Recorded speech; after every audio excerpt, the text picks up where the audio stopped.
Let's do it. All right.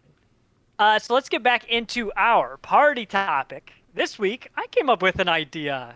Um, Oh, what? yeah, it's fun. No, but it was inspired by a friend of ours. So, gaming at the end of the world. Basically, there's this wonderful phenomenon where it's my favorite thing about MMOs in particular, where when players can see the countdown to the end of the world, right? The beta is about to close forever. Like it's gonna be over. Nobody can log back in. 1.0 will release later, and we can all jump in then. But the world is about to completely shut down. Or in World of Warcraft, when I played that, if you're up late on a Monday night, in most games they do server maintenance on like Tuesday in the middle of like 3 a.m. right? Or if something's wrong with the server, you'll just see a server reset in the middle of a Friday night or something. The issue is something pops up in chat and it says server shut down in 15 minutes. Everyone sees it and no one can stop it. And so everybody just drops what they're doing and they go nuts. They're like, we have 15 minutes until this thing shuts down. We may as well not start anything because we can't finish it in 15 minutes. So let's just go nuts. So, fired with this topic by watching our friend Mortis Thesaurus play I'm reading chat. Sorry. New World. He played New World, Amazon's new MMO. The beta just ended a couple days ago.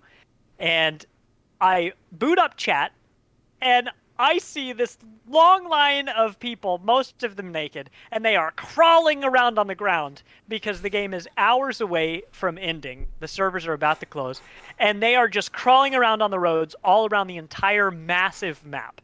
And it was the funniest thing. I watched over 2 hours of that stream of Mortis just crawling around with dozens of other players.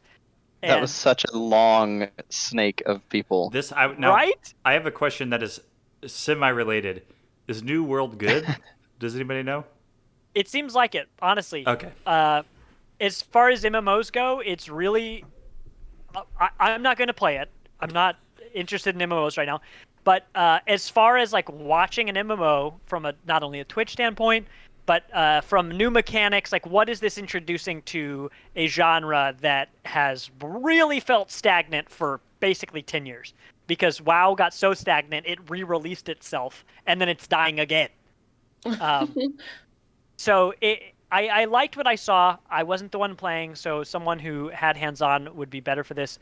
But it seemed like it was doing a lot of interesting things, and I liked the dynamic between guns and melee combat and magic.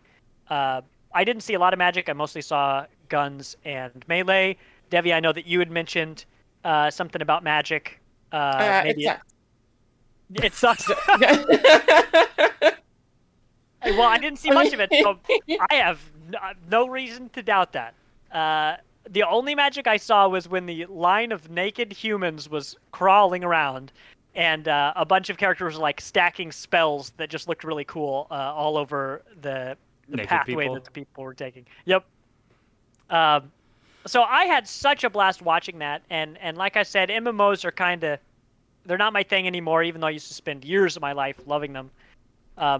To see the stuff that New World is doing is interesting, but I'm not here necessarily to talk about New World. I'm here to talk about the wild things that people do when they know that nothing matters and the end is near. And so not only is it the naked line of people in New World, it reminded me when I played Elder Scrolls Online. I played the beta for that in the brief time I had access to a PC when I was living at my parents' house for a little bit. I played that game, enjoyed it, but on the last day of the beta, we all knew the beta was going to end sometime in the next couple hours, so everybody gathered in this hub, this town where all the starting quests were, and they did a long line of people, just like Mortis' stream. They also there's this one house that this one virtuous player had been doing jumping jacks at this one specific house for basically the entire beta, because there's one quest that every player gets, and it directs you to go to a certain spot, but the quest marker is bugged. It doesn't send you to where you're supposed to go. So if you're sitting in that area and you've got chat pulled up, there's somebody every 5, 10, 15 minutes who says, hey, if you're looking for blah, blah, blah quest, go to the house with the guy doing the jumping jacks. And this person straight up did jumping jacks for like 3 or 4 days straight. What a wonderful soul. He probably just left it. He like just set it and then just walked away from the computer. He's like, dude, well, good for him. People use bots for terrible things like scalping PS5s, and this person used one to really do the good work. And so because this guy had become like a pillar in the community of our server, when the servers were about to shut down, everybody gathered right in front of that house, and there had to have been at least 50 people doing jumping jacks. Just because that guy had been there. Aww. And so, like, those are such fun phenomenon. They only happen because it's not going to last forever, right? It only happens that way because things are about to end, and everybody's like, okay, we got to tie this up with a bow. How are we going to do it? And they just do some dumb shit like that, and I love it. But there's that, and it had me thinking of.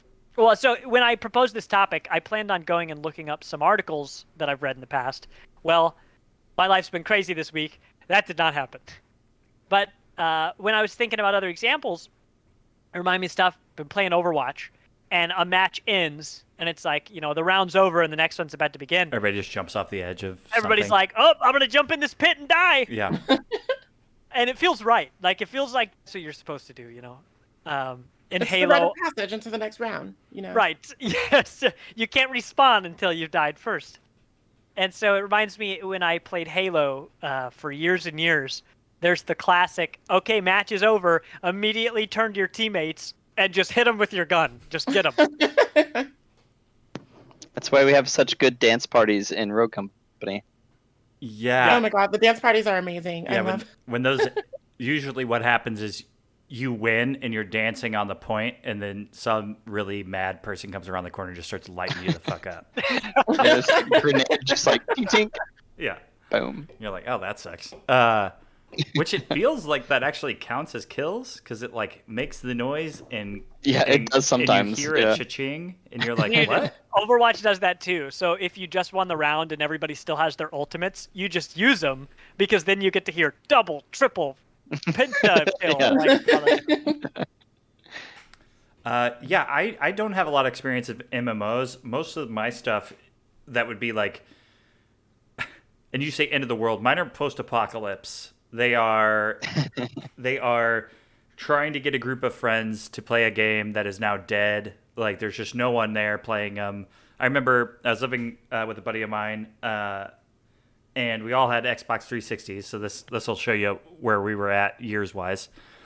And we went to GameStop. This is when people would go to GameStop. You guys remember this? Anybody? What, go to GameStop and like play the demos or whatever? No, you go to GameStop. I remember GameStop is a video You guys game remember store. GameStop, right? Pepperidge Farm remembers. Pepperidge Farm remembers. So you would go to GameStop and you would just look at all the used games and you'd be like, okay, well, they got a 2 for whatever going on. I can buy 2 copies of Phantasy Star Online for my GameCube. So what I did is one time we were in there and Far Cry 2, which is a fantastic game, by the way, was available. And I was like, the multiplayer in this game fucking rules. And I basically sold all my friends that we all lived in the same house to buy this, I don't know, $10 copy of Far Cry 2 and was like, we just hop on. The servers are still technically up. There will be no one else playing except for us, but we will have a fucking good time. So we got in there, downloaded the custom maps, and the custom maps in this game, this is something that Far Cry in the recent times has not been able to replicate properly, or like the actual like it looks nice, right? And you can recreate Halo maps in it, and it looks cool, but it's not as like charming. In Far Cry 2, somebody made Jurassic Park, which was fucking insane looking because it's all Sahara Desert like style. That's where or it takes place in Africa. So like everything like has that like kind of tinge to it, and it looked fucking amazing. And then they also did one, and I don't know if they ever whoever these map creators are that do this in these communities. insane, like absolutely insane that they can do this stuff. But my favorite, it was Jurassic Park was the one that we played a lot of, and Iron Giant. Somebody made the Iron Giant dump that he lives in. Not the dump. What is that? Like the landfill, didn't he? Well, it's like a bunch of cars and shit. What do they call that?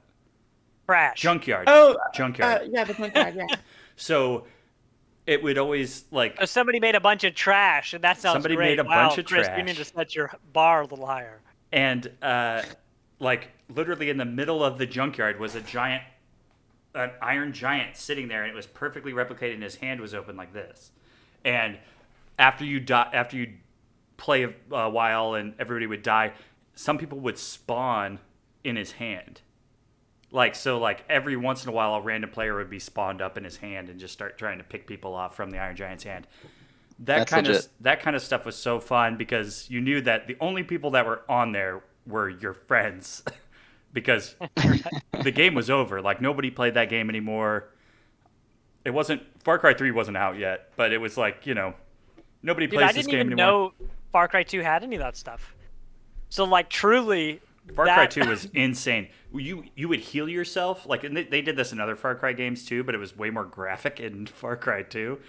Like your pinky finger would be like off to the side, and when you would heal yourself, you'd go and like snap it back, or you would have a bullet in your arm, and you would push the bullet through and then like pour stuff on it. That's how you would heal yourself. Okay, I'm about to give a minor spoiler for, well, what I think is a minor spoiler for Black Widow, and if you know where I'm going with this. Oh, no, don't. Chris, please trust me. Chris, please trust me. I really think this is not going to affect. It's so minor. I don't think it's gonna be a problem. There's a moment in that movie where someone breaks their nose, and when that happened, I don't know, a couple months ago, I was eating sushi and I had a little bit of the wasabi, and it was fine. But then I can't after wait that, to see where this is going. I took another bit of wasabi, but I didn't realize how big it was. And so when I ate it, wasabi is such a powerful sensation that straight up for like 2 or 3 seconds, I forgot what my name was. Like I ate this wasabi and it overpowered my senses so bad, I literally thought I was going to fall out of my chair. It was pretty crazy. Thank you, Russ. When that was such like I don't know if visceral is the right word here, but I don't know if it's the wrong word. Yes. Okay, it was such a visceral experience that when I saw the nose break in Black Widow, I immediately I didn't feel nauseous, but I seriously felt like I had just ate the wasabi. I'm just like, that's what that feels like. I don't like this. Oh no! Because all my sinuses were just like so packed up. So like I mostly don't care about like physical violence or anything. Even like I just recently watched Dread, which is like an artsy gore action movie. And I was fine with that. But like for some reason watching somebody break their nose, I was just like, that's the line. That's too far for me. And now we have Ethan Winters doing that shit on a regular basis in the Resident Oh my Evil god, games. somebody really just hates his hands. I don't know who it is at Capcom that doesn't like hands, but they're just like, this guy's just gonna have all the hands gore in the world. Everything that can happen to a hand, it's gonna happen. Just glue it back on. There you go. Just literally staple it. He's got magic disease, so it's fine. Thomas, It'll be great. I think I know some of those articles you were talking about worlds ending and stuff like that, because I remember seeing one. It's like there's still one server remaining for this MMO that has been offline for X amount of years, and it has a surprising number of players. And you like click on the article, and then you read about it. You're like, oh, cool. Like That's that kind great. of stuff is Is fascinating. it Runes of Magic? Maybe. I mean, that doesn't ring a bell for me, but honestly, it's actually common enough that probably, like, I don't know anything about the game you just said, but It's what I played when people tried to get me into WoW, but I don't like subscription models, so it's like so parallel to WoW. It's not even funny, except for there's actual real plant magic in it, which is the reason I started playing, because you know me and my plant magic. I got to be able to summon imps and snare people in vines and summon beautiful flowers. And Poison ivy. Debbie, are you a grass type gym leader? What? So here's the thing about that. Yes and no, because I specifically built a gym team around water for my Nessa cosplay. Right. So I am a water gym leader, but I also have a grass team. So I don't know. Can there be a dual type? I'll be the first. You'll be the first I'll be one. the first. Boom. Another trend I'm setting. Like the talking Shigo lip. Yep. So that Brink thing you guys were chatting about earlier, that's a real thing? Somebody still has Brink servers going? That's a real thing. So Brink was the game by Bethesda that was like hardcore parkour, or yeah, I'm saying objective-based shooter. It was basically if Overwatch had hardcore parkour, except this came before Overwatch, and you could customize your characters. Yeah. So it seems almost like Team Fortress with some Overwatch in there with character customization. Yes. So it sounds great. And then when the game came out, just flopped. Don't listen to these people. It definitely flopped, but it wasn't bad. It wasn't a bad game. Well, so we've had this conversation before. It's like what's the other one, the Lawbreakers. Not a bad game. It just failed. It just the marketing, it was a commercial failure, even if the game itself was quality. Good. Yes. So we had this conversation a while back, and so then Carlos dug up a link to a Discord server called like Brink Revival, and I joined it. And so I never ended up playing with these guys, but it's an entire server dedicated to every week.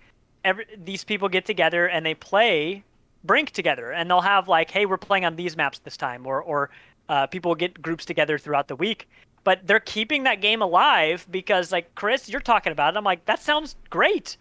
And like, the only thing I had heard about it was commercial reviews, and it didn't do well, and the game just like fell off, and so it had effectively 0 players, and it still has 0 players on the official servers because the official servers don't exist anymore. They're dead, yeah. So it's now offline. So like, relevant to the party topic, if people act crazy before the end of the world then happens, and then you got something like this where the players are the ones who carry the torch, and so they're like, you know what, we'll do it live. We're just gonna do it ourselves. And that's such an interesting phenomenon. I played on a private WoW server years ago. That even actually there was a very popular classic WoW server, which seems to be the big reason that Blizzard was like, wait a minute, we could make money off this if we just did it ourselves. Yeah. And then they re-released the game, but that was because the private classic servers were doing so well that instead of shut them down like Nintendo would, they were just like, well, we'll just do it ourselves, and we'll make money off of it. But it's like the idea that the world has already ended, and now you're going into a ghost town like in Far Cry 2. Or in Brink. I'm gonna quickly Google and see if anybody did that for Lawbreakers. Well, there's a game that I used to play. You were talking about Xbox 360. This game that I'm about to mention came out on the live arcade game, and it was just like an instant obsession for me. It's actually the very first video game I submitted videos for on YouTube, like way back when. So, I was trying to be a gaming YouTuber, blah, blah, blah. And so I would put my phone on a tripod and I would record the screen, because back then we didn't really have the technology to like do the thing. Capture, yeah. Uh-huh. And it is called Monday Night Combat.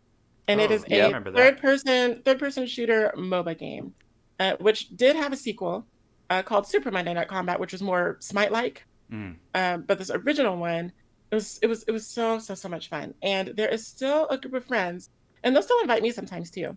They get online, because I don't know how, but there are servers still online, and I don't know if they're private servers or not. But you can go in there, and every week they play Monday Night Combat. It's just like what you were talking about, Thomas. It's just people, this like tight-knit set of people keeping Monday Night Combat alive, and it's so much fun. And I joined them once, and my performance has waned quite considerably, so I never went back.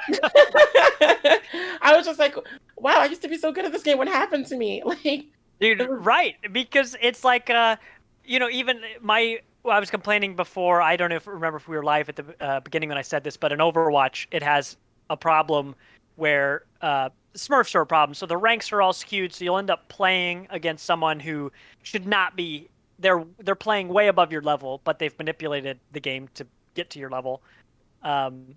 It's that like most of the people around are so good at the game. It's why I'm still a little nervous to play Hunt Showdown, even though that game seems to have gotten a good influx of new players. Yeah. I'm nervous because most of the people who are playing that game have been playing that game for years, and they're real good. And so I imagine, like, the biggest reason I didn't, I wasn't in a big hurry to join the Brink Revival games was because I'm like, man, all these people are a lot more serious about this than me. If I join, it's gonna be baby's first Brink, baby's first parkour. You're gonna log in there and be like, "Hey guys, what's going on?" And then they're just like, "Ah!" Like, just getting you down immediately. They're like, "Yeah." Just to update you on the Lawbreakers thing, the Lawbreakers 2.0 Discord have managed to get abilities and running around the map working. I look forward to seeing how far we can get it. That was posted 4 minutes ago. Wow, that's really Nice. recent. Yeah, it's official. You can get into the main menu. Is something I saw posted 6 months ago on Reddit, and then there's like a bunch of comments being like, "Is this fucking real? Is this real? Can you really do this?" Is Lawbreakers coming back? Like, That game got a raw shake because they were just like, "We're gonna charge full price for it." Right when everybody was going, "We're gonna make this free to play, and you have to buy the skins, and we're doing season passes." Like, they just they flubbed up. it was such a fun game too. Like, Yeah. so good. There's good representation. It was great. The game fucking ruled. Dude, that was one Speaking of of the first. representation, Rogue come. God, Also, yes. Oh yeah. there's like one white person in that game. Like, And she was just added. Dude, Apex was the same, where Yeah. like everybody was either a person of color or a woman, Yeah. and then out of the original roster of 8, the only 2 characters you had to actually unlock were the only 2 white men, which was perfect. And then they came out with their recent character earlier. We covered it in the podcast a few weeks ago. I didn't know their name. Their name, I'm pretty sure, is Seer. Still don't know what they do. But yeah, a cool character, and another example of like choosing to have a diverse set of characters, because when you're making a brand new character from scratch, you can make them look any way. So to choose that they aren't just going to be another white man, it's pretty nice, in my opinion. yeah. Speaking of that, like just representation in general and stuff, I'm gonna actually bring it back around to the topic and talk about the Knockout City beta. So this is kind of another one of those end of the world deals where it was like 2 betas, right? And so there was the closed beta and then there was the open beta. And in the open beta, everybody, like, there's like a thing where, okay, it's time to clock down, we can't start another game or anything. And so everybody would just go into the games and just like roll around as ball form. Like, because you could turn yourself into a ball. And so nobody would just be like hitting each other. Everybody would just be rolling around the maps just in ball form and like taunting and stuff. It's so great. And like of course you have all of these different appearances that you can have in the game. Like Velen Studios is very adamant about everything in the game being like for anyone, and that's where I was talking about the representation. Like everything is completely non-binary, and so everything can be worn by everyone, and you can be whatever you want, and like skin colors and hair tones and everything is just represented so well. So we just had all these crazy wacky characters rolling around in balls and just like taunting and screaming at each other. It was kind of like a weird chaotic bliss. There in WoW, when they would have the server shutdowns that were unanticipated because the server clearly was messed up and it needed to be fixed. Even though like it was peak player time, you just had to fix it because you can't play properly if you don't. People would be in the middle of all sorts of things. They could be just hanging out or doing a dungeon or questing, sitting in the city in the bank, like typing in chat, or in a raid. People would be all over the world. But when they knew, when that thing pops up and it says server shut down in 15 minutes, server shut down in 14, 13, 12, it's like the world is on fire. Like chat just explodes because everybody knows that there's some impending moment and we're all going to get booted off the server. And just like the entire sense of like the world is on fire, but the consequences don't actually matter is cathartic. Because it's like the reason I like so many sad movies or video games and stuff. It's like, it's not that I enjoy being sad. It's just that there's this catharsis to being able to enjoy this emotion without any negative consequences at all, right? And so it's like you've got this end of the world, but then what? But then we're fine. There's no bad actual thing. It's just an ending. But to pretend that there's like some wild, to pretend that the stakes are high, or to just like be able to freak out and pretend that things are more important than they are, is fun. And to do it with strangers. And I mean, it's good for laughs. I remember WoW is famous for Baron's Chat, which is like this weird toxic area where everybody makes Chuck Norris jokes, or at least they used to, 10 years ago. But like the server shutdown chat was like that, except without the bad stuff. It was where like everybody wants to contribute something wild, but it's not just like toxic and terrible. Yeah, it's not nasty. Which I think is why I liked it so much, because it was like everybody is turning everything up to 11, but they're not doing it in the clickbaity way where they're just like, let's say something terrible, So maybe that's why I like it so much. It's when gamers turn up, but not because of something bad. I mean, even in Final Fantasy XIV, there's someone who I couldn't tell you his name, but he was very influential. He passed away, and he inspired the like Dark Knight. He inspired some sort of character, a class in Final Fantasy XIV. And when he passed away, people lined up in the main city, and apparently there's like this ring around the central area. Yeah. Are you talking about the author of is it Berserk? Yep. Yeah, Yep. Author of Berserk. And so to see the screenshots of characters lining up and just doing something extra special, in that case, it wasn't the end of the game world. It was that this guy, his watch is ended, as it were, and everybody lined up and did something cool collaboratively that kind of marked that moment as a sort of vigil.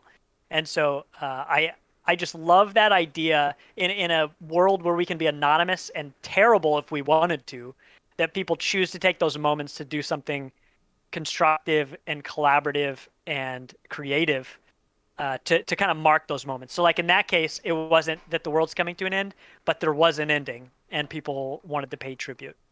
But I love those moments, and only because of the specific circumstances that video games give us are those things possible.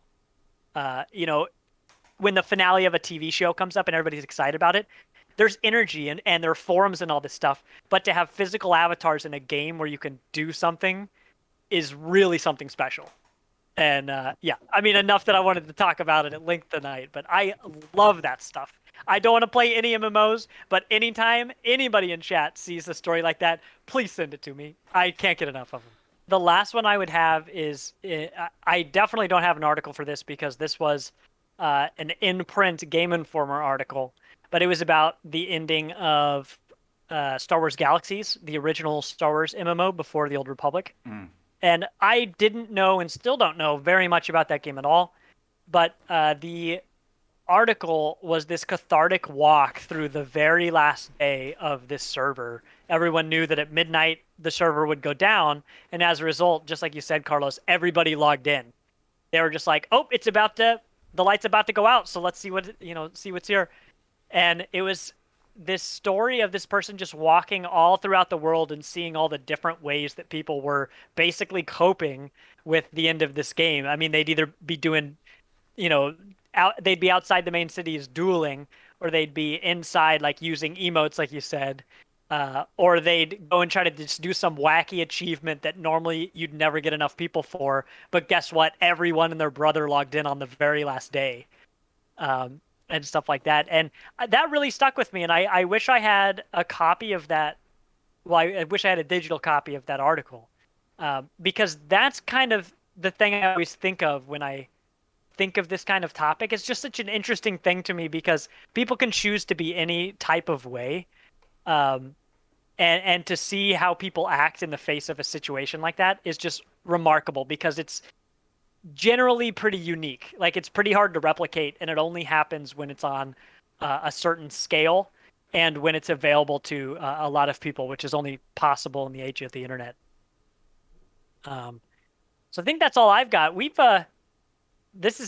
I'm loving this, but this is also a long show. We should probably get the skedaddling on. I think so, yeah. I think Devi, do you want to let everyone know where they can go find us? Yes, I do. I will definitely tell you when I figure it out. No, I'm just kidding, y'all. It's partyinvite.games. It's partyinvite.games, y'all. Come on. I know it now. But partyinvite.games is our official website. Please go there and check out all of our in writing articles as well. You'll also find links to all of the various platforms that you can listen to our material on, such as Spotify and YouTube. And yeah, I mean, go and check us out, y'all. And also Twitch. Yeah. it'll link you right back here. Thomas, you want to plug that Discord? I can. It's the only thing that I've actually set up on Nightbot. Oh, look at that. There it is. Hey, look at that. We're so official now. Yeah, so this is for anybody listening to the audio version, this is our first time recording the podcast live on Twitch, which is exciting. So this will be a regular thing. We need to talk offline about a schedule because my work schedule is insane and totally unpredictable. So who knows? You might have to record without me. We'll figure it out. But every Thursday evening, we are going to be recording the show here on Twitch. As always, you can find it on anchor.fm and your favorite podcatcher. But that is the Party Invite podcast. We are your party leaders, and we appreciate you guys stopping by. Bye. Bye, everyone. Bye.